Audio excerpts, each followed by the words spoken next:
Estimados alumnos, buenas noches. Hoy día vamos a dictar la última sesión del módulo 2 de este diplomado de protección al consumidor. En lo que concierne hoy día, nos vamos a centrar en algunos aspectos referidos a continuar con los derechos del consumidor, esta vez algunos aspectos referidos a la salud y a la seguridad, para luego abordar otros temas desde otro punto de vista en el derecho del consumidor.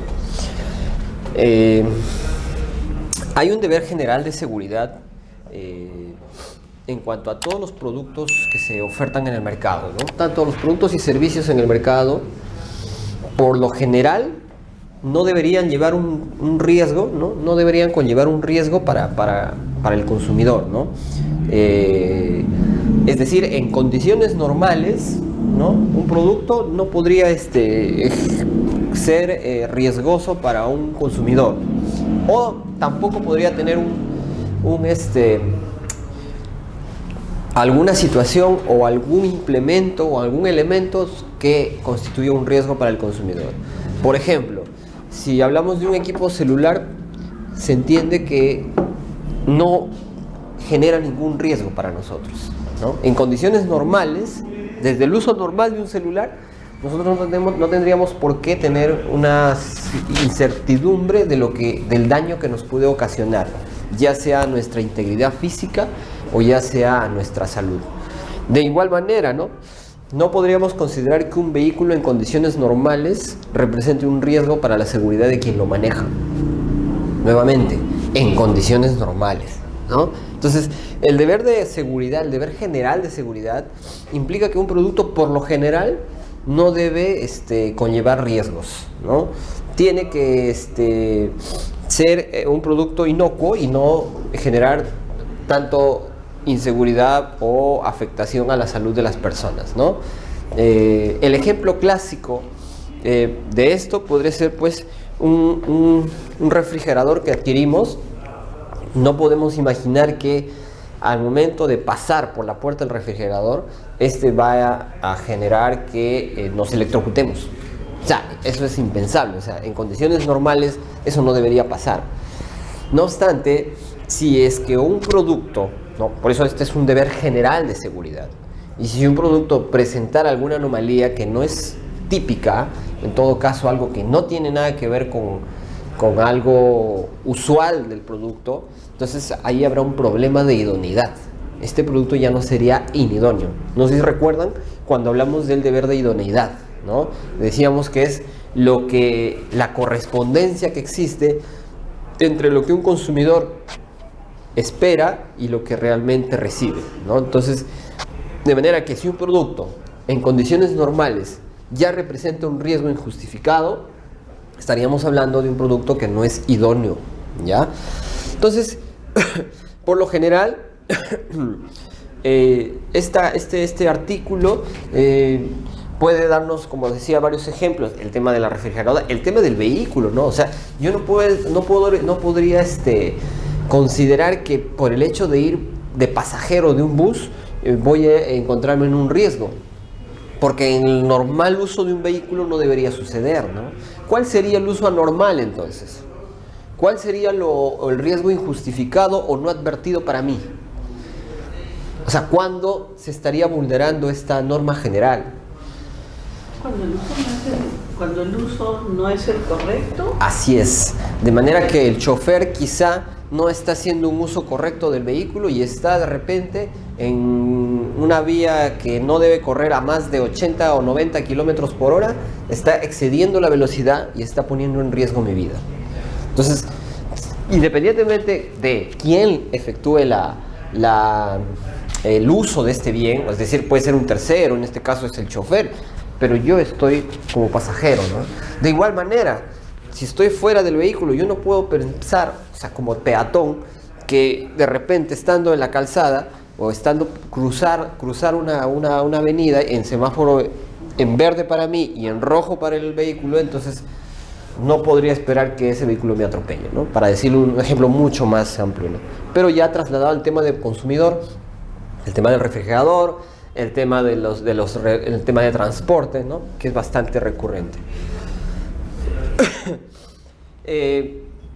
No obstante, si ya tenemos como regla general que los productos por lo general no deben representar ningún riesgo, lamentablemente sí hay productos que normalmente pueden representar un riesgo, ¿no? O sea, pero ya no se trata de un riesgo injustificado. La diferencia aquí es que hay un riesgo inherente al producto, ¿no? Hay productos que por lo general ya tienen sustancias o aspectos que lo convierten en peligroso de por sí, ¿no? Entonces, si existe un producto, bueno, por regla general, volvemos, la regla general es esta: los productos por lo general no deben de presentar ningún riesgo, ¿no? En condiciones de uso normal. No puede haber un riesgo imprevisible o injustificado, ¿no? Pero la realidad nos muestra que sí, lamentablemente existen productos que por su composición, de alguna manera, o por la forma como viene en su presentación, pueden tener riesgos. Entonces también las normas de protección al consumidor se han puesto en esa situación, ¿no? Han dicho, bueno, no podemos esperar que todos los productos no contengan cero riesgos. Por esa misma situación hay una norma que nos dice, en ese caso, si es que por la naturaleza o componentes del producto o del servicio se comercialice, el riesgo sea previsible para el proveedor, debe tomar las medidas necesarias para su adecuada conservación, manipulación, transporte, advirtiendo al consumidor de dicho riesgo, ¿no? Entonces, hay que darse cuenta que, si bien es cierto, puede haber productos o servicios que pueden contener riesgos por su naturaleza, naturalmente. Entonces, si ya estamos en una situación de ese tipo, el proveedor tiene que ser consciente y tiene que prever lo que posiblemente pueda suceder al momento de adquirir un producto. Y nuevamente, me pongo por ejemplo el ejemplo del vehículo, ¿no? El vehículo es un bien riesgoso, ¿no? Sí, ¿no? Por lo general, debería el proveedor advertirme de ciertos riesgos. Claro, por ejemplo, dentro de un vehículo, si ustedes abren el capó y encuentran el radiador tiene una tapa que si uno la abre de frente va a expulsar el líquido que está dentro del radiador, que es para conservar el frío, ¿no? Evitar que se recaliente. Pero si el vehículo ha estado en movimiento durante varios minutos, varias horas, de frente eso va a saltar a la cara, ¿no? Entonces, cuando uno ve el vehículo, hay una información que te dice, ¿no? Hay un manual que te dice, por ejemplo, no retirar esta tapa, ¿no? Entonces dice, si usted quiere tener acceso a o quiere ingresar este líquido, tiene que hacerlo por otro costado, ¿no? Porque justamente es un riesgo, o esperar que se enfríe, ¿no? Entonces justamente ahí lo que está haciendo es cumpliendo este artículo, es la ¿no? información. Exacto, la única manera de cómo, quizá una de las mejores y más contundentes maneras de hacer que los riesgos que un producto pueda tener puedan no generar algún perjuicio para el consumidor es precisamente a través de la información. Entonces, ustedes van a ver que ahí en la tapa dice, ¿no? Precaución, ¿no? O sea, tenga cuidado, ¿no? Entonces, igual en los manuales va a ser lo mismo, ¿no? No solamente para el hecho de su conservación. Por ejemplo, en el caso de un producto alimenticio, ¿no? Puede ser que un producto alimenticio tenga una duración corta, ¿no? de vida útil, y de repente pasado ese tiempo ya se convierte en un producto riesgoso, ¿no? Para la salud. Entonces la conservación también es muy importante, ¿no? Yo compré leche hace poco en Plaza Vea y me fijé su fecha de vencimiento. Ya. Y yo la compré el 2 y su fecha de vencimiento era 10. Es leche líquida en botella, ni siquiera en encaje en botella. Ya. Entonces, no la consumí en 2, sino la consumí en 3. Pero cuando la fui a tomar, porque yo tomo sin hervir, ¿no? Estaba media agria, Claro. ¿no? Entonces yo dije, pero fui a volver a ver y era 10 su vencimiento. Cuando la fui a hervir, se cortó. Ya, por ejemplo. Entonces, ahí, por ejemplo, ni siquiera es por la manipulación que yo le he dado, sino es de frente producto de... Quizá el proveedor, si todavía no se había vencido, de repente habría que ver cuál era en el rotulado, cuál era o cómo era la forma de su preparación o cómo se podía ingerir, porque de repente eso no ameritaba hervir, ¿no? Pero igual o de si repente hervir sí. está fea. Claro, o sea, habría que ver, ¿no? De repente el producto, por eso muchas veces es una cuestión de información, ¿no? De repente el producto no era idóneo, ¿no? Pero de repente no era idóneo no porque justamente había un problema con el producto, sino porque de repente la conservación no fue la adecuada, de repente la manipulación al momento del transporte, ¿no? Entonces todo eso tiene que informarse, ¿no? O sea, no solo el vencimiento, ¿eh? Entonces son muchas cosas. Por ejemplo, cuando compramos, por ejemplo, un balde de pintura, ¿no? Un balde de esmalte, o algo, por ejemplo, el Terocal, se va a ver que dentro de el rotulado siempre va a haber información sobre precauciones, ¿no? Entonces, el Terocal de por sí, ya por su componente natural, es riesgoso, ¿no? Hasta creo que es inflamable, ¿no? Sí. Entonces, este riesgo debe ser previsible. O sea, el proveedor no puede decir, yo no sabía, mira, no lo pude informar porque no sabía. No, el proveedor tiene que saber qué riesgos puede ocasionar para la salud. Igual, puede ser que en el caso de un alimento o de una medicina en particular, que puede ser muy buena quizá para el estómago, puede tener un efecto secundario, y eso, si no es informado, puede traer problemas para quien lo ingiere, ¿no? Es decir, es una mujer embarazada, no puede tomar de repente un medicamento que está contraindicado para ella. De repente es para la gripe, pero si tiene una contraindicación que no se ha advertido al consumidor, entonces va a generar un problema, se va a ir contra este artículo, ¿no? Entonces, este artículo es muy interesante porque nos da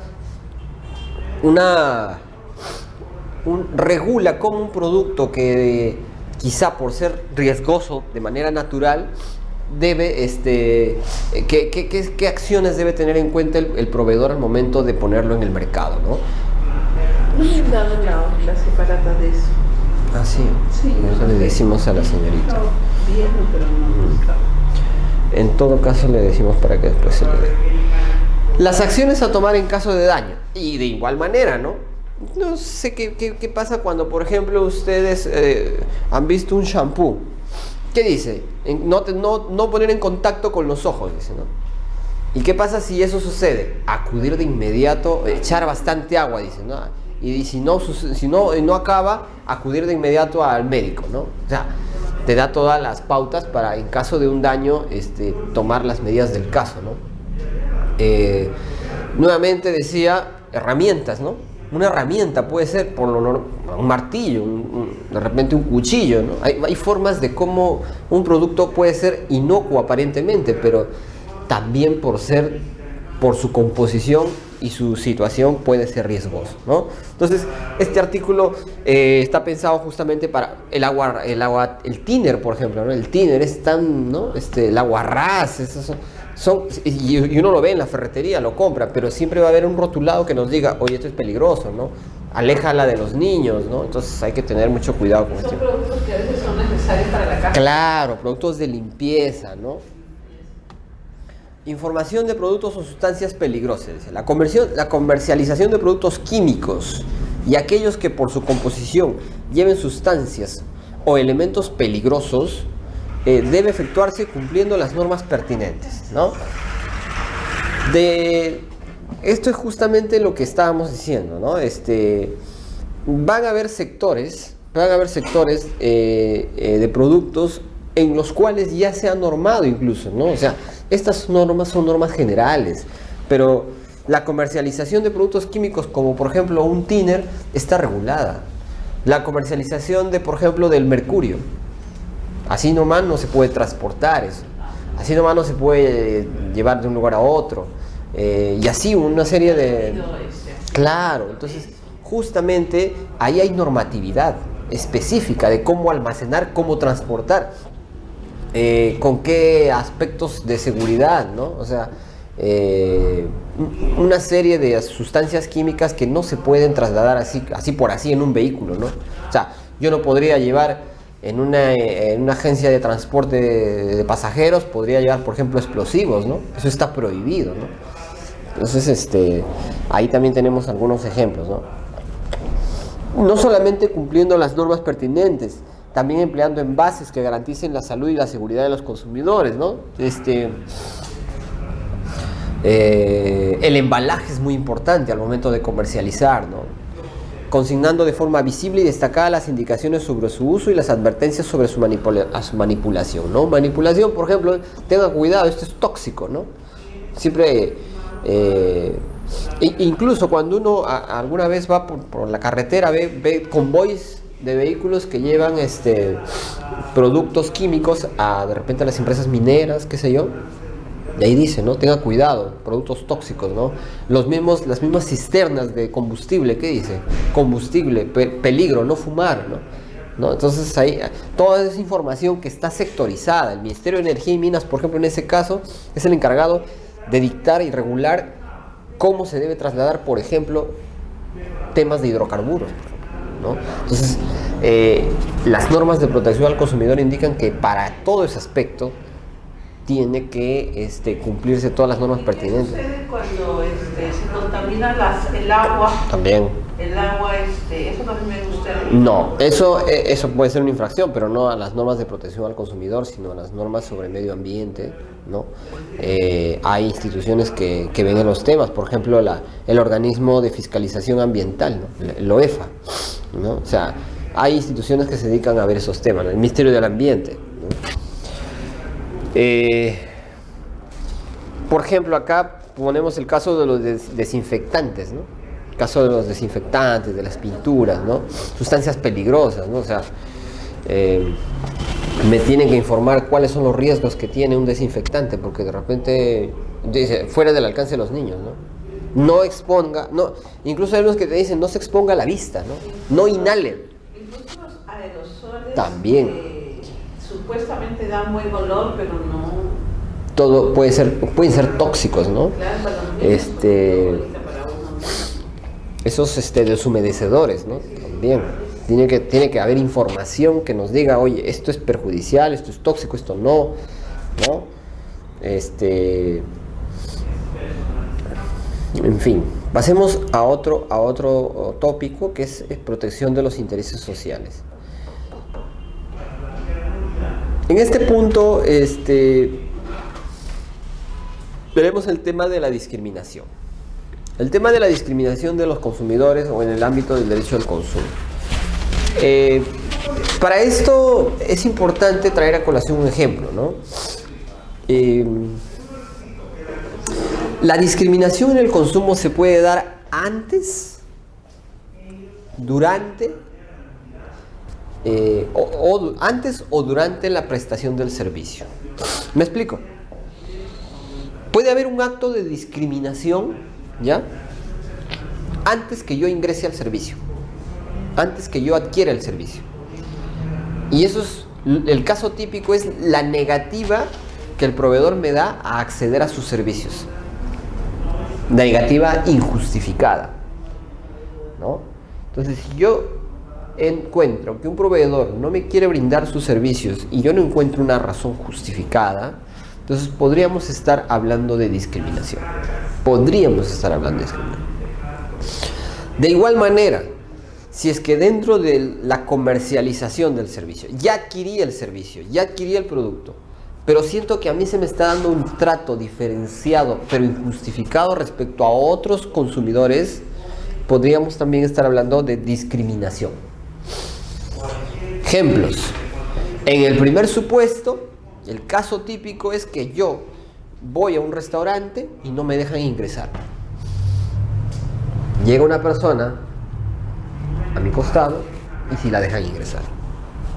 ¿Bajo qué criterios a mí sí y a él no? Habría que ver. Dicen que la discriminación siempre es odiosa, es decir, siempre es injustificada, porque se basa usualmente en aspectos subjetivos, ¿no? Aspectos parámetros que no tienen objetividad. Por ejemplo, yo no entro porque de repente soy de tez morena o de tez diferente, una tez que no sé, pues de repente ellos quieren que entre gente con rasgos caucásicos. Solo entran gente con rasgos caucásicos. Gente morena no entra. Eso es por decir un ejemplo, ¿no? Eso podría ser una cuestión de discriminación. Discriminación puede ser, por ejemplo, si en una institución educativa unos pagan una matrícula de 100, otros de 180, otros de 250. No necesariamente, porque lo que está haciendo ahí es un cobro de acuerdo a la situación económica, ¿no? Entonces, eso es como decir sectorizar o segmentar tus servicios. Eso no es prohibido, al menos no hay ahí ningún tipo de prohibición. Es decir, por categorías, las universidades lo hacen, dicho sea de paso, ¿no? Entonces, ahí no creo que haya ningún inconveniente. ¿Por qué? Porque objetivamente ellos van y verifican en tu domicilio cuál es tu situación económica, ¿no? Y si ven que sí puedes, te van a cobrar un poco más, ¿no? Si ven que tienes ciertas carencias, pueden decir que no. O sea, tu cobro va a ser menor. El problema es cuando a dedo yo le cobro a Juan tanto y a Pedro tanto, pero no hay ningún criterio. Entonces, eso, por ejemplo, sería una discriminación ya dentro del consumo, dentro de la transacción, ¿no? Entonces, hay discriminación antes y hay discriminación durante. Por ejemplo, ya que trata el tema de servicios educativos, ¿no? Sí podría ser algo discriminatorio, por ejemplo, que en el centro educativo en donde un menor estudia, un menor de edad, este menor de edad recibe un trato diferenciado respecto al otro menor de edad que también estudia en el mismo colegio, ¿no? Un trato diferente respecto a sus calificaciones, respecto a una serie de tratos que pueden haber. Entonces, ahí podríamos hablar de discriminación. Ya. Hay muchos ejemplos, ¿no? Pero, por ejemplo, ahí tenemos un caso. Recientemente, no sé si lo tengo acá, y si no me equivoco ha sido estos días, el Indecopi ha emitido un pronunciamiento respecto a lo que es discriminación y ha abordado un tema bastante polémico, ¿no? Como es a ver, voy a ver si lo encuentro. Eso quiere decir que entonces que todo lo que es discriminación no se ve en un proceso sumarísimo. No, en procedimientos sumarísimos no se ve. Eso también es bueno decirlo, ¿no? Todas las denuncias referidas a discriminación o trato diferenciado se ventilan a través de un procedimiento ordinario, justamente por la complejidad que muchas veces pueden entrever, ¿no?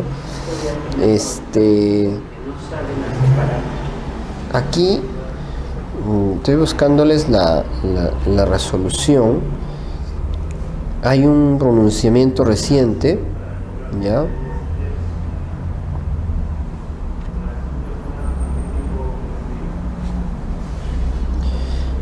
A ver, vamos a ver.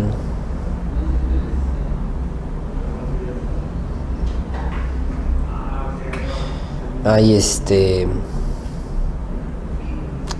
es un pronunciamiento referido a un servicio financiero, ¿ya? En el que se ha detectado, o en todo caso, la Comisión de Protección al Consumidor del Indecopi, de acá de Lima Sur, ha emitido un pronunciamiento interesante sobre este tema, ¿no? Sobre el tema de discriminación. Vamos a ver. Vamos a ver acá.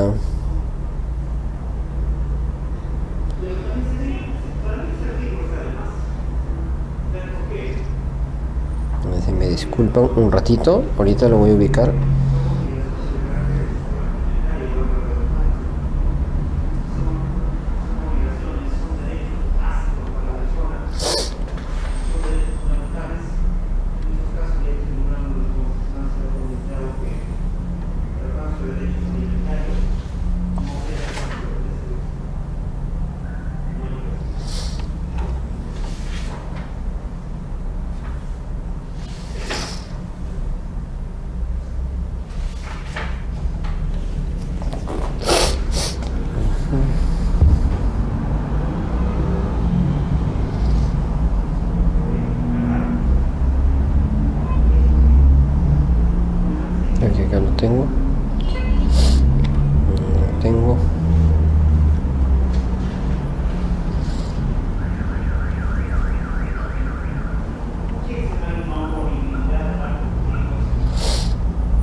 límites.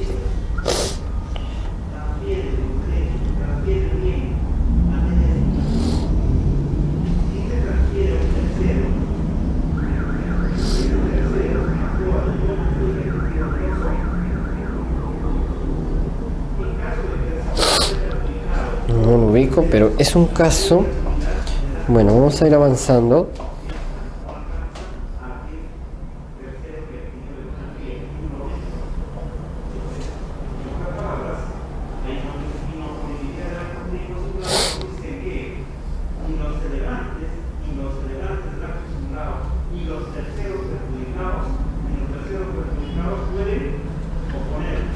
Bueno, es igual con cargo a traérselos.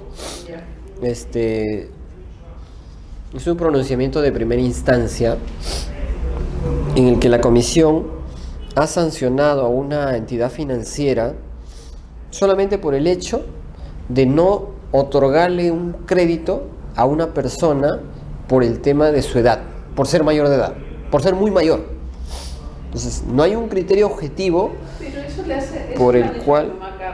Pero la comisión ha encontrado que en este caso en particular, claro, habría que ver los detalles, no había un motivo justificado porque se le haya denegado el crédito. O sea, solamente por el hecho de ser mayor de edad no es un motivo justificado, solamente por la edad. Solamente ellos dicen que se les otorga hasta los 65 años.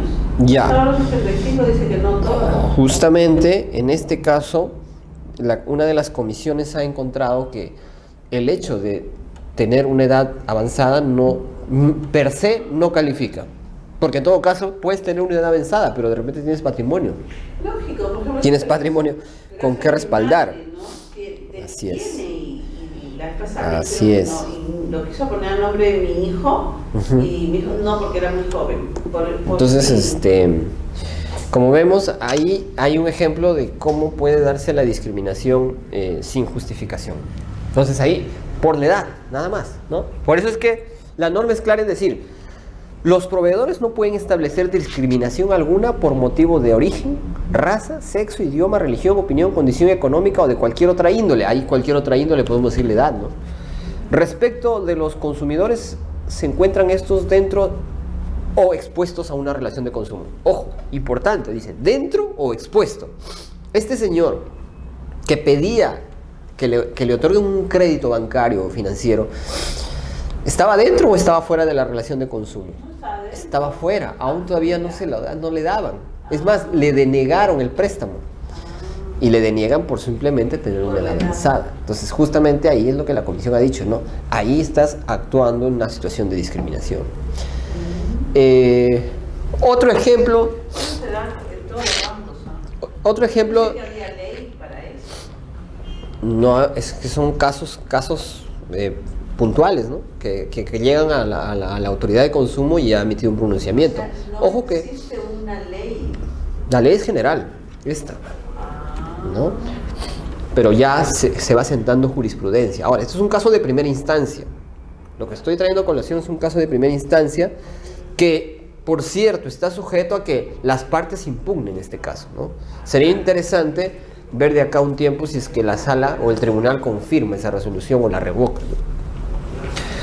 También ha habido un caso que ya fue también tema sonado, el tema de también sancionó el Indecopi a una empresa aseguradora porque, y esto ya no es en una situación de exposición, sino en una situación dentro de la relación de consumo, sancionó a una aseguradora porque estaba no le quería otorgar los beneficios del seguro a una persona que tenía síndrome de Down. Es decir, no, esto sí fue también expuesto, ¿no? Que una persona quería acceder a un seguro de salud, si no me equivoco, bueno, no recuerdo exactamente, y el seguro le dice, no, es para mí, para mi familia. Sí, pero dentro de tu familia hay una persona que tiene una anomalía, ¿no? No sé si era síndrome de Down, pero era una anomalía. Entonces, el Indecopi sancionó por discriminación, ¿no? O sea, porque a él no lo querían asegurar, a esa persona, solamente por el hecho de tener esa condición de salud.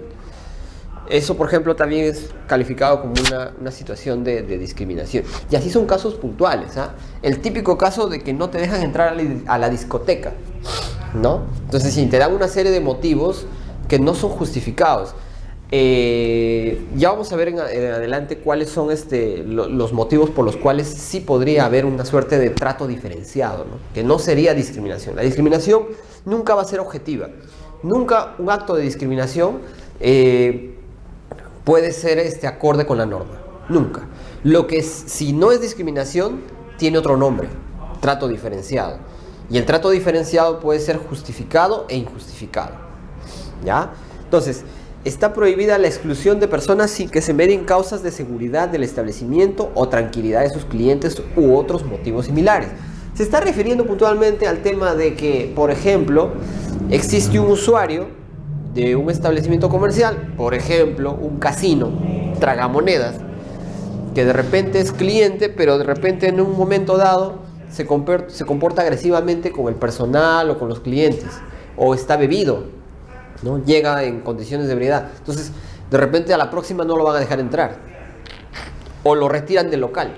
Entonces esa persona no podría alegar discriminación porque, o sea, decir, me sacaron del local y eso para mí es discriminación. Bueno, te sacaron porque estabas afectando la seguridad del personal y de los demás clientes, ¿no? Entonces ahí sí medio una causa de seguridad, una causa justificada. Otra causa justificada, y eso se llama trato, trato diferenciado, ¿no? Entonces otra causa de seguridad puede ser, por ejemplo, cuando vas a la discoteca pero ya no te dejan entrar porque ya esa discoteca está llena. Tiene un aforo de 150 personas y tú eres la 158, entonces no te van a dejar entrar, ¿no? Obviamente, y ahí no hay ningún tema de discriminación. Simplemente, señor, el aforo dice tanto, ya se llenó y por lo tanto ya no puede usted entrar, ¿no? Igual puede ser en el estadio, en cualquier centro de esparcimiento, ¿no? En el caso de trato diferente de los consumidores, debe obedecer, nuevamente digo, a causas objetivas, ¿no? Es objetivo que no te dejan entrar porque estás ebrio, ¿no? No te dejan subir al avión o no te dejan subir a un bus porque estás ebrio, por causas de seguridad, objetivas y razonables. La atención preferente en un establecimiento debe responder a situaciones de hecho distintas que justifiquen un trato diferente y existir una proporcionalidad entre el fin perseguido y el trato diferente que se otorga, ¿no? O sea, no simplemente decir esta persona entra y esta no porque por un determinado motivo, ¿no? No, tiene que ser proporcional. Ahora, ¿quién tiene la carga de probar el caso de discriminación? ¿Cómo funciona esto? Aquí la carga de probar la existencia de un trato desigual corresponde al consumidor afectado, ¿no? Independientemente si el procedimiento se inicia de parte, pues lo hará el consumidor afectado. Si el procedimiento se inicia de oficio, será la autoridad quien verifique a través de una inspección si en efecto existe una discriminación, ¿no? Muchas veces la autoridad administrativa toma conocimiento de que en ese lugar hay un acto de discriminación, se constituye con su personal muchas veces incógnito y detecta que en efecto hay una cierta discriminación, ¿no? Pero si se trata de una denuncia de parte, es el consumidor que tendría que denunciar, ¿no? Tendría que demostrar, ¿no? Decir y demostrar cuál es el motivo que considera o el hecho que considera discriminatorio, ¿no? Atentatorio contra su persona. Una vez que se ha acreditado esto, ¿no? El proveedor será quien determine y acredite por qué te discriminó, por qué te trató diferente, por qué te trató desigual, ¿no? Bueno, yo lo traté diferente porque el local tenía un aforo de 150 personas y el señor ya había llegado cuando ya habíamos llegado al tope. Bueno, demuéstralo, ¿no?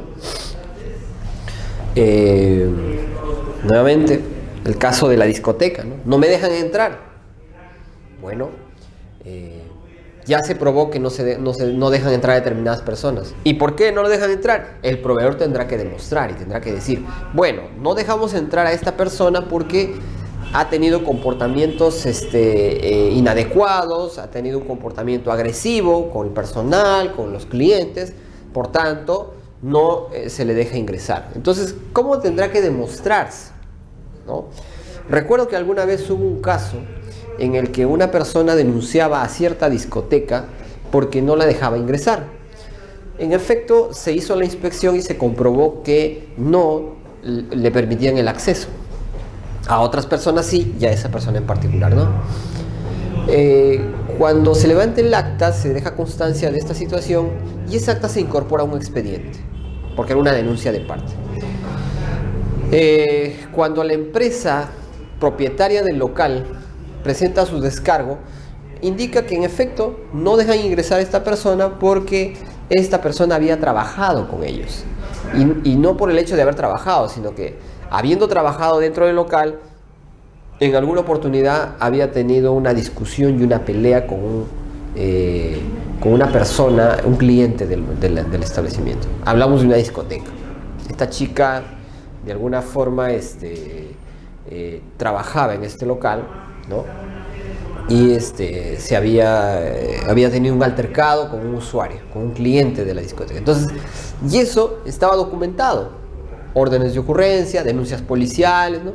Documentos que determinaban que en efecto había ocurrido un altercado. Y por lo tanto, ya hablamos de una situación justificada por qué esta persona no dejaba entrar. Entonces, más o menos, ese es cómo funciona la carga de la prueba en este tema de discriminación, ¿no? Igual podremos decir, en el caso que citando el ejemplo inicial, ¿no? Si el banco no me quiere dar un préstamo, me tendrá que decir por qué no me lo da.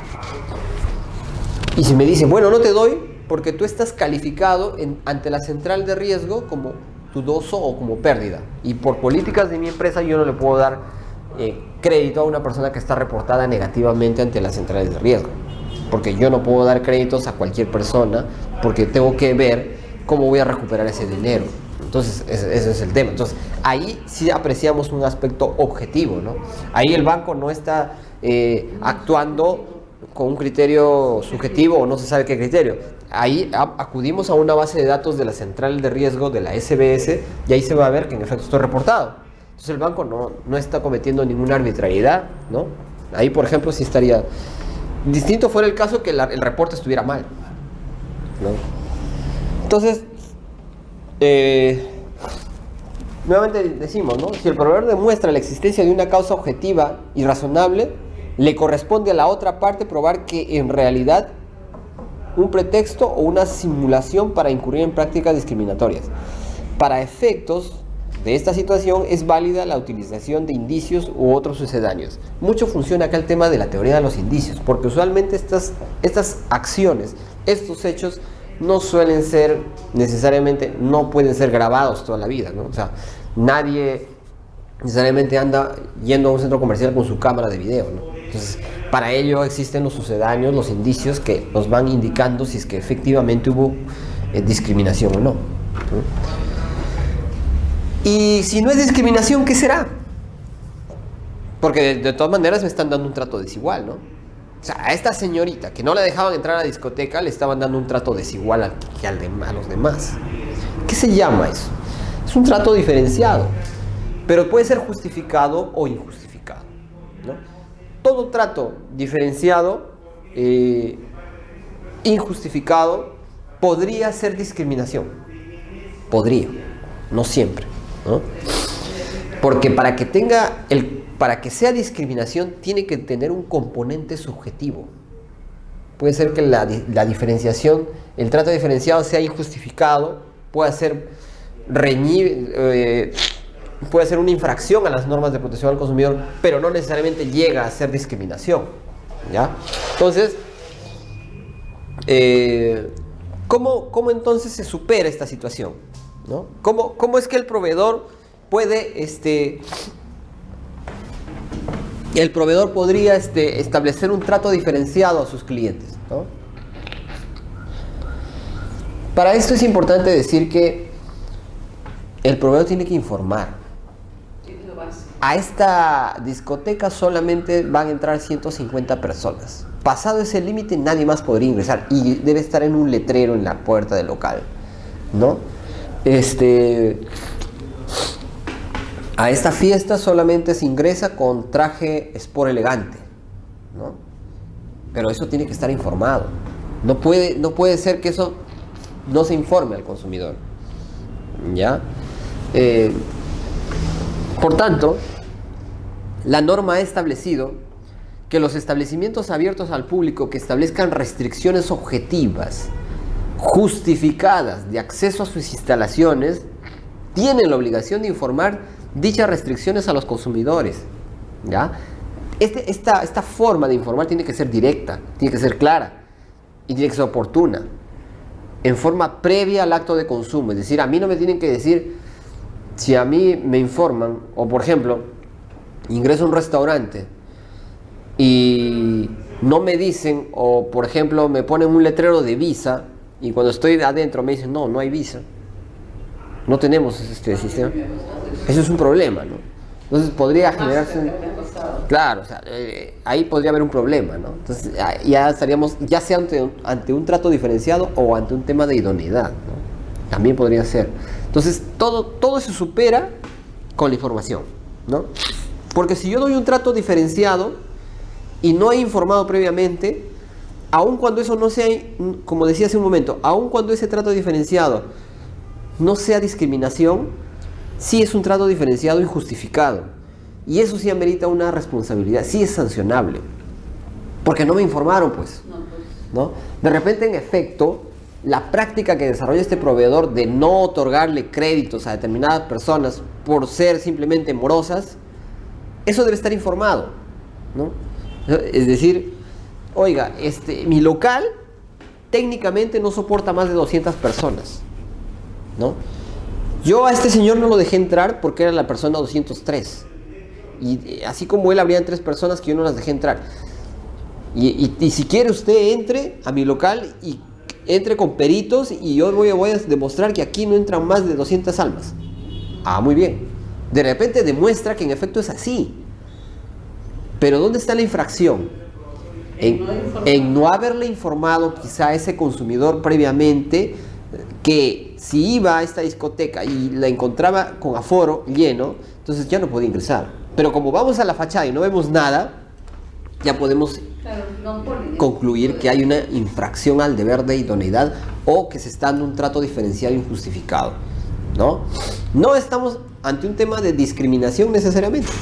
Sería un trato diferenciado, pero injustificado, ¿ya? Por eso ahí la dualidad. Puede ser justificado o no. Si es justificado ya no habría infracción, pues, ¿no? Claro, que sería si no está oiga, usted no puede entrar habiendo bebido bebidas alcohólicas. No puede entrar ebrio a este local. O no puede subir al avión estando ebrio.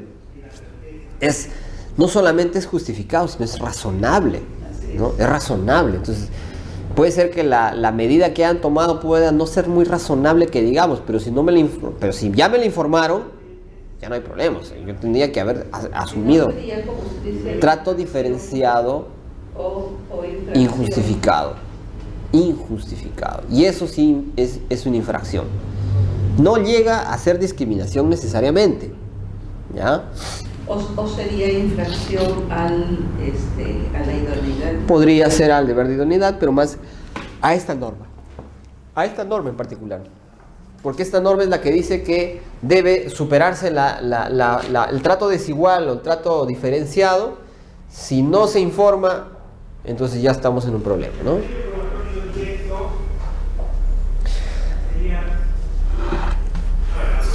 Y aquí es importante también hacer esta pequeña aclaración, ¿no?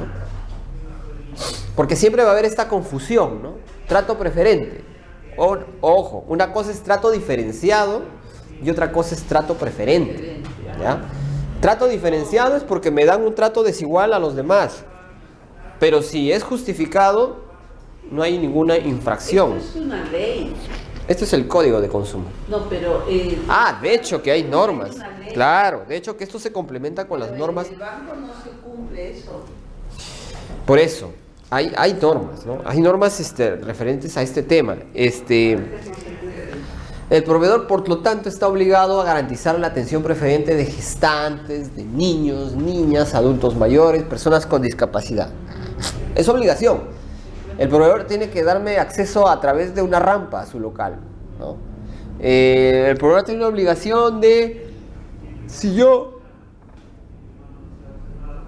soy una persona adulto mayor, tiene que establecer un sistema de colas, de atenciones más rápidas, ¿no? A partir de los 60 años, ¿no?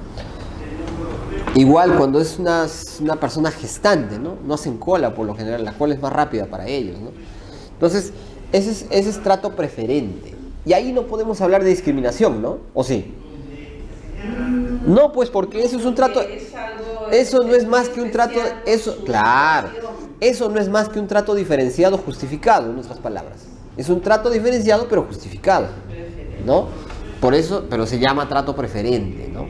En todos los sistemas de atención con que cuente, debiendo facilitar al consumidor todos los mecanismos necesarios para denunciar el incumplimiento de esta norma bajo responsabilidad. Es decir, el proveedor no solamente debe hacer esto, sino que también le debe proporcionar a estas personas la posibilidad de denunciar el hecho.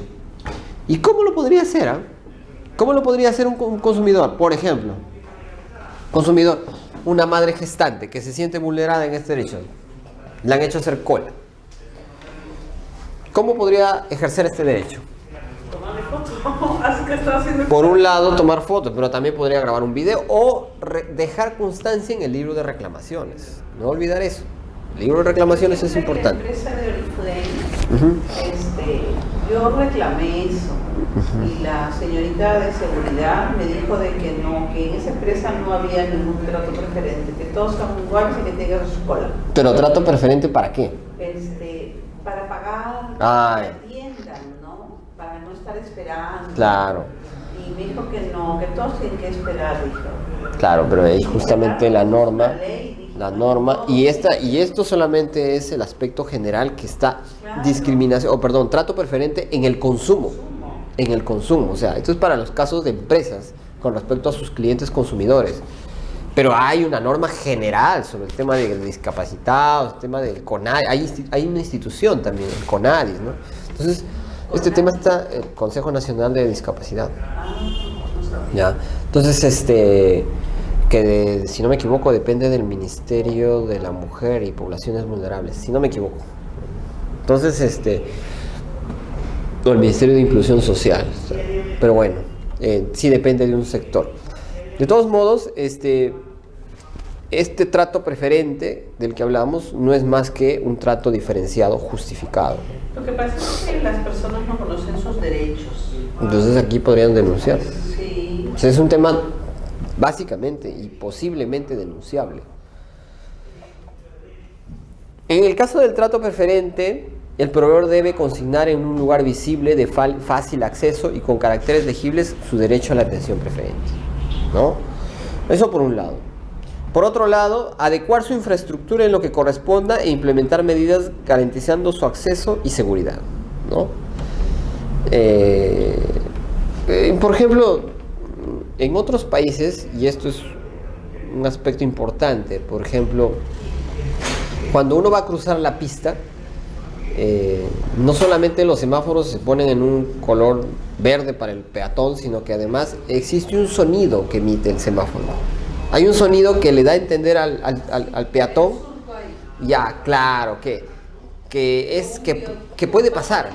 Claro, pero eso es para aquellas personas que no ven, para un invidente. Le dice que puede pasar. Así es. Hay otros que te dicen, pase, ¿no? Hay una voz grabada que te dice, pase, adelante, ¿no? Cosas así. Entonces, eso es para las personas invidentes. Entonces, claro, ahí no hablamos de derechos del consumidor, porque es un tema netamente de urbanidad, ¿no? Pero esa misma situación podría aplicarse a un supuesto de una empresa que dé servicios a sus consumidores, ¿no?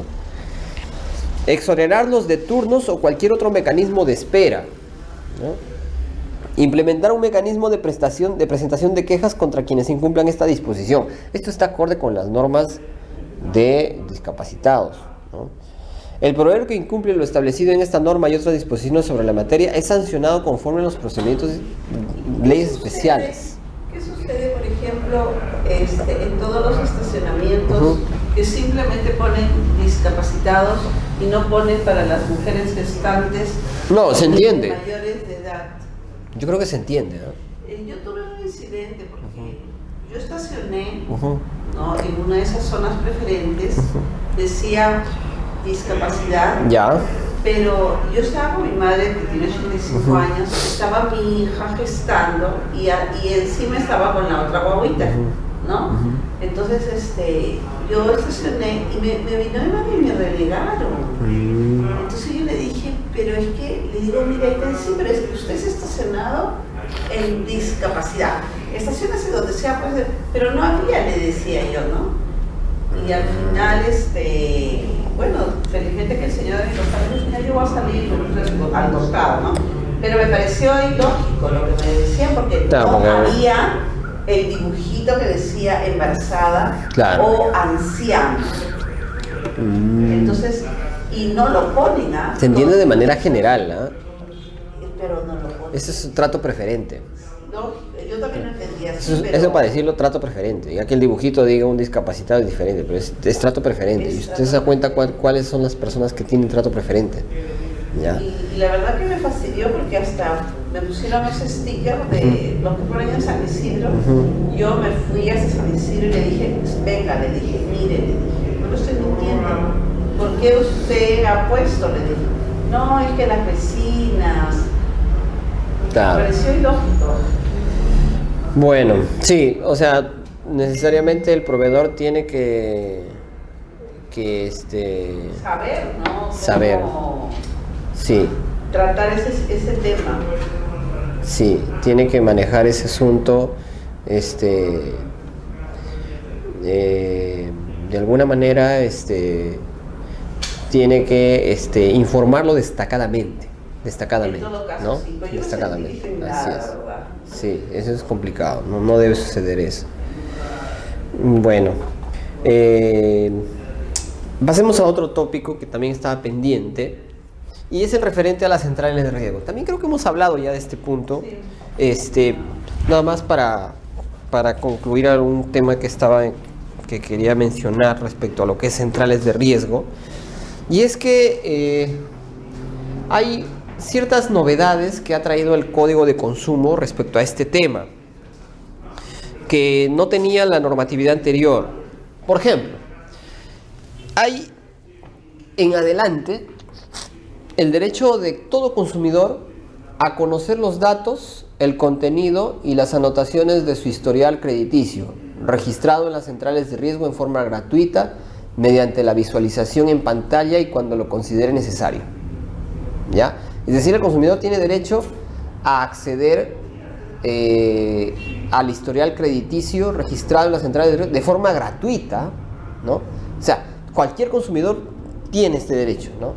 Mediante la visualización en pantalla que lo considere cuando lo considere necesario. Es decir, nosotros podemos ir a una entidad bancaria y tienen que mostrarnos eso. O sea, es nuestro derecho que lo muestren. Pero no te muestran. No hay ningún problema en que deberían mostrarlo. Ahora, que no lo muestran sería una infracción, pero porque el código establece que tenemos el derecho. ¿Qué es privado o así te dicen? Lo que sí no te puedo, o sea, para lo siguiente, sí es que hay una regulación. Dice, derecho a solicitar en forma gratuita y semestralmente de cualquier central de riesgo o cuando la información contenida en sus bancos de datos haya sido objeto de rectificación, un reporte escrito con la información sobre su historial crediticio que conste en la base de datos. Perdón, no es para bancos, es para centrales de riesgo. ¿Ya? Infocor, Certicom, todas las centrales de riesgo que existen. Entonces, lo primero es visualizar. Señor, su DNI, tanto. Acá está su información. Quiere una constancia. Pídalo y se lo entregamos gratuitamente. Creo que te cobran. Te cobran 35 soles. Te cobran cuando no cumples con la forma semestral. Porque dice, derecho a su solicitud a obtener gratuita y semestralmente una copia de la información. Si te cobran, están infringiendo. Claro. No deberían cobrar. Salvo que has pedido uno y antes de los 6 meses estás pidiendo otro. No, ahí sí te lo van a cobrar, ¿no? Pero uno no te pueden cobrar. ¿Ya? Esto es también, por eso que es una novedad del Código de Consumo y mucha gente no lo sabe. Pero esto aplica para las centrales de riesgo. ¿Ya? Así es. Otra también es el derecho a la actualización de su registro en una central de riesgo dentro de un plazo no mayor a 5 días hábiles contados desde que la central de riesgo recibe la información pertinente que le permite efectuar la actualización. Es decir, las centrales de riesgo reciben información tanto de los proveedores bancarios y financieros diciéndoles, oye, acá ha habido un error, corrige. Entonces, si las centrales de riesgo no lo hacen oportunamente, también podrían ser responsables. Ojo, ahí hay una regulación que no estaba dándose antes. El acreedor, y en este caso ya no hablamos de centrales de riesgo, sino hablamos del acreedor. ¿Quién es? El banco o la empresa que tiene una deuda que la ha reportado.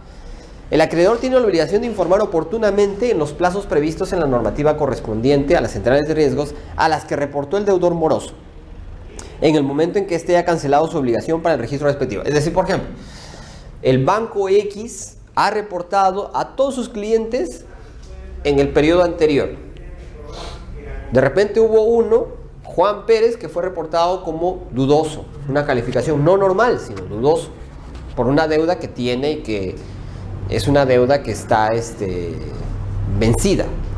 Si esta persona se pone al día al siguiente periodo tiene que ser reportado normal ya.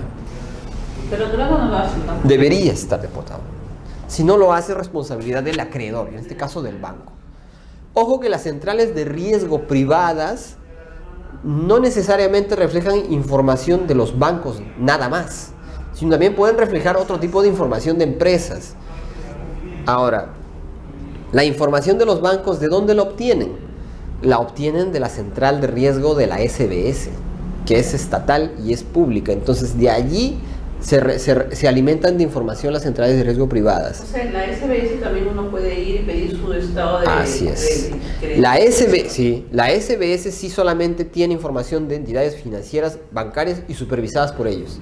Ellos no van a tener información, por ejemplo, Oriflame, de otras empresas. Ellos no. Pero los privados, aparte, empresas que no sean bancos, de repente, ni supervisadas por la SBS, ¿a quién reportan la gente que es morosa? A estas centrales de riesgo privadas, ¿ya? Por ejemplo, a las empresas de luz, de agua, qué sé yo, ¿no? La información que haya originado una anotación errónea debe ser retirada inmediatamente, bajo responsabilidad y costo de la misma central de riesgo. Es más, si te confundiste en el DNI, en un número de DNI, y te pusieron por A o B ahí, apareces, debe ser corregido de inmediato, ¿no? Las centrales de riesgo están en la obligación de salvaguardar la información personal de los consumidores bajo responsabilidad y a que la información sea pública y responda a la situación real del titular de la información en determinado momento conforme a la normativa correspondiente. ¿Okay? Eso es respecto al tema de protección al consumidor y centrales de riesgo. Respecto a la constancia de cancelación de créditos, también es algo novedoso que necesariamente no estaba regulado, ¿no? Y es que cuando un consumidor cancela íntegramente la obligación en cualquier entidad bancaria o financiera o de crédito, tiene derecho a obtener a su solicitud una constancia de cancelación en forma gratuita, otorgada por dicha entidad. Ojo, gratuita. Sí, eso sí sabía, pero cada vez que lo pide se amarga. No tienen por qué incomodarse, porque justamente la norma te dice que ya cancelaste, tiene que haber una constancia. Se lo puede hacer a través del libro de reclamaciones o a través de una queja directamente al banco, ¿no? Entonces no hay problema, ahí el derecho es del consumidor y es gratuito, eso no debe costar, porque no puede haber una comisión que diga comisión por entrega de constancia de cancelación. No puede haber, porque sería una comisión ilegal y por tanto abusiva, ¿no? Mi mamá, mi hija han pedido varias oportunidades y se amargan, se molestan. Le digo, ¿pero por qué? Si ni siquiera respuesta a ellos. Si no le dan, pues puede hacer su denuncia, ¿no? Su reclamación. No, sí les dan, ¿no? Pero se puede pedir por correo. Su actitud no es... Claro, no están familiarizados quizá a veces con ese tipo de... Y ya para terminar, vamos a entrar a un tema que también estaba pendiente, que es el tema de los servicios turísticos, ¿no? Nuestro país es un país eminentemente turístico, tiene bastantes atractivos turísticos y es importante que se conozca los derechos, porque nosotros somos consumidores también, como somos turistas. Hay turismo interno, hay turismo receptivo, hay diversas formas de turismo Y es importante que de alguna manera se conozca también este aspecto en tutela del consumidor. Es tal vez uno de los consumidores más vulnerables que hay, ¿no? Cuando uno está de turista es vulnerable en donde esté, porque no estás en tu casa, ¿no? Estás de paso en algún otro lugar y todo de alguna forma es limitado. Son limitados los recursos, es limitado hasta la forma como tú puedes movilizarte. De repente puedes tener una tarjeta de crédito, pero de repente la tarjeta de crédito no funciona, ¿no? En un determinado lugar no hay internet, no hay un POS, ¿no? Entonces es importante sensibilizarnos y tener en cuenta que el consumidor de los servicios turísticos es bastante vulnerable, ¿no? Y hay algunas obligaciones del proveedor en materia de transporte terrestre, ¿ya? En principio, mantener la flota vehicular en buenas condiciones, así como condiciones de seguridad e higiene. Contratar y mantener vigente una póliza de seguro que cubra accidentes durante la prestación del servicio. Eso debe tener cualquier entidad o cualquier empresa que contrata o brinda servicios de pasajeros. Evitar que el número de pasajeros transportados exceda el número de asientos disponibles. No pueden haber pasajeros en el pasadizo, es peligrosísimo. Además, no puede transportarse bultos en el corredor. Un choque o una volcadura, esos bultos van a volar respecto al cuerpo de una persona, ¿no? No detener el vehículo en paraderos no autorizados, permitiendo el ingreso o salida de pasajeros o bultos. Eso es muy inseguro. Eso genera asaltos, eso genera así es, justamente. Así es. Verificar que los choferes que operan sus vehículos no manejen más horas de las permitidas, porque eso puede ocasionar accidentes, ¿no? Y que lo hagan dentro del límite de velocidad. Anteriormente este asunto era fiscalizado por Indecopi, ¿ya? Hasta hace un tiempo Indecopi hacía operativos en las carreteras, en los terminales, para determinar que no se vulneren los derechos del consumidor. Aún lo sigue haciendo, pero esta competencia en temas de oficio ahora la tiene la SUTRAN, la Superintendencia Nacional de Transporte de Mercaderías, SUTRAN, ¿no? Transporte de personas y mercaderías. Esta entidad es la que se encarga de supervisar de oficio estos aspectos. Pero cualquier consumidor que quiera denunciar un aspecto puede hacerlo también ante el Indecopi. Denuncias de parte, ¿no? ¿Transporte de qué dijo? Transportes de pasajeros y mercancía y carga, si no me equivoco, SUTRAN. En caso de que exista un accidente, es obligación de la empresa proveedora auxiliar directamente a los pasajeros, tripulación y terceros que resulten lesionados, disponiendo el traslado de los heridos al centro médico más cercano. Tomar las medidas necesarias para evitar el robo del equipaje de víctimas, asumir los gastos de hospitalización quirúrgicos, farmacéuticos y sepelos. Para esto hay un SOAT también. Y aparte los vehículos, estos buses, tienen también su propio seguro, ¿no? La empresa facilitará el transporte de los familiares de los afectados hasta el lugar del accidente. Qué importante, ¿no? En el caso de transporte aéreo, algunas obligaciones del proveedor. Informar sobre las restricciones a las que el pasajero deberá atenerse a comprar su boleto, así como la cantidad de escalas del vuelo o el tiempo de duración. Esto es importantísimo, ¿no? Todas las aerolíneas de alguna manera tienen restricciones, ¿no? Tienen restricciones en sus boletos. Pasajes que no están sujetos a determinadas tarifas, ¿no? Hay diversas restricciones. No puedes llevar tanto de equipaje, ¿no? El límite de equipaje permitido es tantos kilos, por ejemplo. Si el retraso o la cancelación del vuelo es responsabilidad de la aerolínea, esta tiene la obligación de costear el alojamiento o la manutención de los pasajeros por el tiempo que dure la interrupción. Por ejemplo, estamos de paseo, nos vamos al Cusco y de ahí a Puno. Llegamos a Cusco y de repente el vuelo de conexión a Puno no puede salir por un tema de que la aeronave tiene fallas mecánicas. Entonces eso es una responsabilidad de la empresa. Yo tengo que quedarme hasta el siguiente día para que salga el otro vuelo y ahí salir a Puno. Oiga, pero no es mi culpa. Es un tema de un problema de la aeronave, un tema imputable a la aerolínea. Entonces ahí, por ejemplo, la responsabilidad de la empresa es costear mi alojamiento y mi manutención durante esa noche, ¿no? Entonces ese día el proveedor tendrá que pagarme eso, porque eso es un gasto que yo no preví, no es previsto, ¿no? Entonces, si se reprograma el vuelo, la aerolínea le debería informar sobre la nueva hora de partida, ¿no? Otro aspecto es que el consumidor tiene que exigir el ticket respectivo si transporta un equipaje en la bodega. Tiene que exigir a la empresa que responda por los daños, ya sea por la destrucción, pérdida o avería del equipaje. Esto suele pasar a veces, ¿no? Cuando el hecho hubiera ocurrido durante el periodo en que halló bajo custodia la empresa. Normalmente las empresas de transporte, pues, más no tanto sucede en transporte aéreo, pero suele suceder más en transporte terrestre, ¿no? Pérdida de equipaje. Entonces, En todos los ómnibus, ¿no? En el transporte aéreo lo que suele haber, y sí ha visto alguna vez casos, es que mutilan el equipaje, ¿no? En los controles de seguridad, sobre todo internacionales, a veces abren los equipajes. Hay un control aleatorio y a veces abren los equipajes, o de repente en las empresas, ¿no?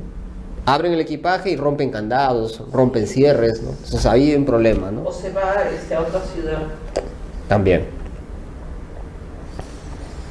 Esta es una novedad que trajo el Código de Protección y Defensa del Consumidor, que en su momento fue cuestionado, incluso se intentó modificar esta norma, sin éxito por cierto. Es una norma muy importante. Es el endoso de todo tipo de transporte a nivel nacional, ¿no? Endoso en caso de boletos o pasajes de transporte a nivel nacional.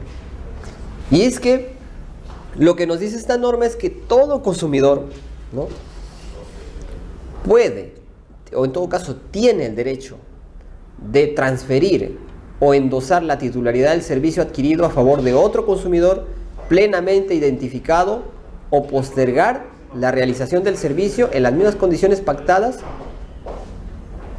pudiendo ser considerado como parte de pago según lo pactado, debiendo comunicar ello de manera previa o fehaciente al proveedor del servicio con una anticipación no menor a 24 horas de la fecha y hora prevista para la prestación del servicio, asumiendo los gastos únicamente relacionados con la emisión del nuevo boleto, los cuales no deben ser superiores al costo de dicha emisión. Me explico. Una persona, y lo que quiere decir es lo siguiente, ¿no? La persona adquiere un boleto, consumidor, un boleto para viajar el 10 de octubre del 2016, y de pronto quiere postergar para el 20 de octubre. La norma establece que este derecho le asiste siempre y cuando lo comunique a la empresa, ¿no? Hay un factor temporal, dice, en un plazo con una anticipación no menor de 24 horas. ¿Ya? Y que asumas los gastos de la emisión del nuevo boleto. Solo emisión, ¿eh? Y que este gasto no puede exceder al costo efectivo de la emisión. O sea, un tema muy puntual. Factor temporal y gastos. Pero, ¿qué sucede cuando, por ejemplo, LAN hace eso?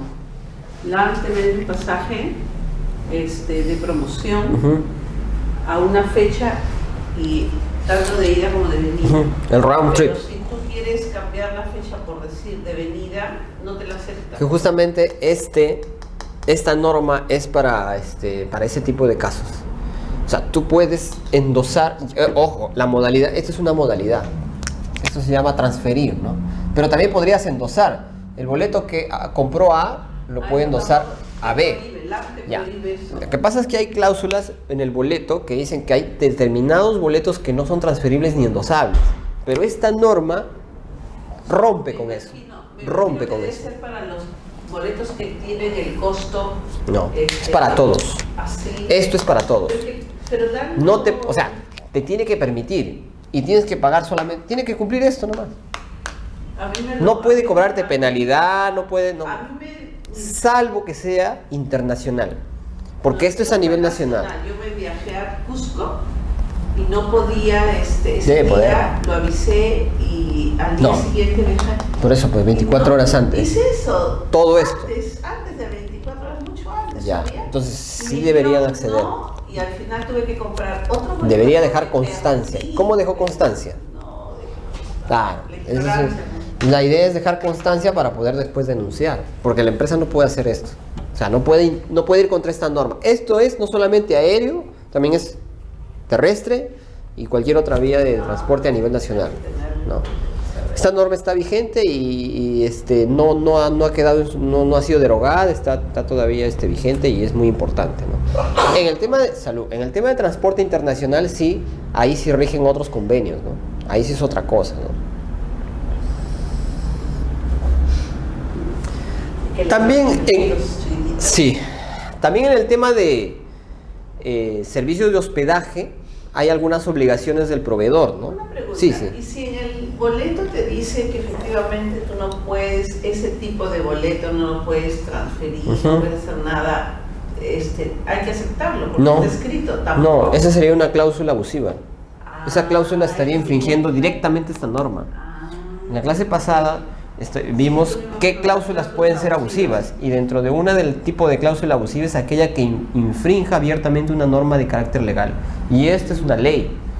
Lo que se está diciendo acá es lo que establece el Código de Consumo. Es una ley, aprobada por una ley del Congreso, ¿no? Entonces,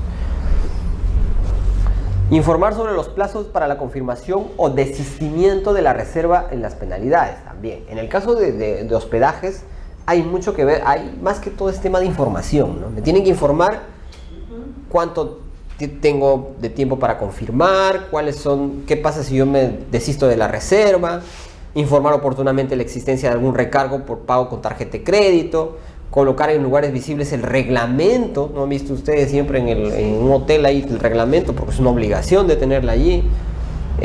¿Cuál es el checkout hotelero? ¿Cuándo entras? ¿Cuándo sales? Eso debe estar debidamente informado. La lista de precios de otros adicionales que te ofrezcan, frigobar, servicios adicionales que te dé. No realizar cobro adicional a la tarifa informada al momento de efectuar la reserva, a no ser que se haya indicado oportunamente a los usuarios que ésta podría tener o está sujeta a variaciones. Ser responsable de todos aquellos objetos de valor que se hayan recibido en custodia, ¿no? Se puede recibir en custodia joyas, qué sé yo, declaradas, no puede haber problema con eso. También tiene que informar sobre los plazos para la confirmación.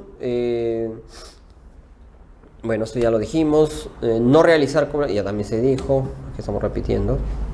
A ver, en el caso de hospedaje de albergues, hostales, según sea el caso, deben reunir la categorización. No puede ofrecerme a 3 estrellas si no tiene la condición de 3 estrellas o 5 estrellas. Tiene que tener la condición y estar certificado, ¿no?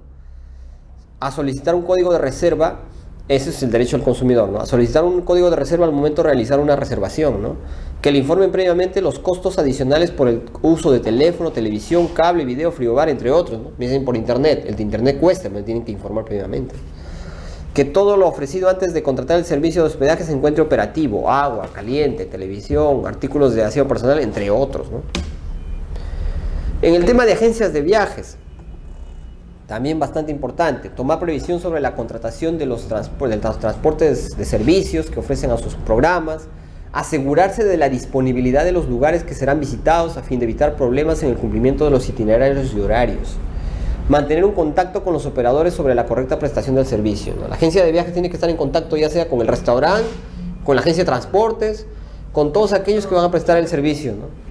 Él es el que dirige, Así ¿no? es, así es. Debe responsabilizarse del voucher, cupón, que debe incluir traslados, propinas, impuestos, todo debe estar informado. Tiene que ser muy completa la información. Por su parte, el consumidor tiene derecho a solicitar información clara y detallada, no permitir cobros adicionales por los servicios contratados, exigir los boletos aéreos o recibos donde conste su reservación. Si la agencia no puede cumplir con lo ofrecido, tiene derecho a la sustitución del servicio contratado por otro servicio o al reembolso, ¿no? Tiene que devolverle su dinero. ¿Qué sucede, por ejemplo, con Decameron? Ya, Decameron es una empresa que tú pagas mensual, Ya. ¿no? Y tú contratas, pero siempre la contratación es vía telefónica, Ya. ¿no? Y viajas, Ujú. ¿no? Y hay unos cupos que tú utilizas, Ujú. ¿no? Pero a veces he escuchado, Ujú. yo no ha sido mi experiencia, pero que a veces tú te quieres quedar 2 o 3 días más y ya es el cobro normal del hotel, ¿no? El Eso cobro te normal. avisan. Depende. Claro, si no te avisan, hay una infracción. Te lo tienen que informar. Todas esas cosas tienen que ser informadas a través de un contrato o a través de un documento escrito. Pero si telefónicamente se contrató, la contratación puede ser válida, pero debería haber un respaldo. Debería grabarse esa conversación. Supuestamente ellos dicen que te graban, porque incluso cuando tú quieres hacer tu reserva, todo es por teléfono. Casi nunca te atienden personalmente. Ya, todo eso tiene que estar grabado. Si no está grabado, ahí sí hay un problema de probanza, ¿no? Ahora, nuevamente, todos estos temas tienen que ver mucho con la información. Esa información tiene que darse. Si no, puede denunciar. O sea, puede denunciar a la autoridad de consumo ese hecho. No hay problema, ¿no? En el caso de restaurantes, no está de más decir que la lista de precios debe estar a la vista del público, ¿no? Y estas deben incluir el impuesto IGB y todos los demás recargos, que se otorgue el comprobante de pago, que los establecimientos cumplan con las condiciones mínimas de limpieza, ¿no? Por ejemplo, yo estuve en la Telesur. Ya. Y su cafetería es bien sucia. Ahí podría usted hacer el Yo reclamo. me he quejado a la universidad, a la persona encargada, me he quejado de que su biblioteca solamente abre hasta las 6 de la tarde. Claro. Yo que estudio de noche no tengo acceso a la biblioteca. Ah, no, todo eso tiene que Me he ser. quejado de que la cafetería es, la verdad que es bien sucia. Yo lo conozco. No toma fotos, café. Toma fotos. Voy a tomar. Tomarle fotos y videos y para que pueda hacer después una reclamación ante la autoridad de consumo. Es terrible. Pero hay que tener cuidado, porque en ese tema del cafetín quizá hay una concesión.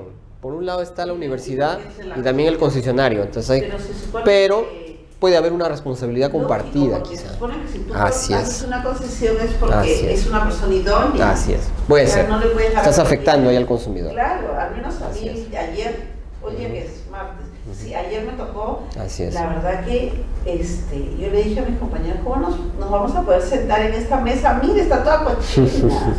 Sí, ahí podría ser una denuncia, ¿no? Por esos temas también, por la higiene que debe de haber.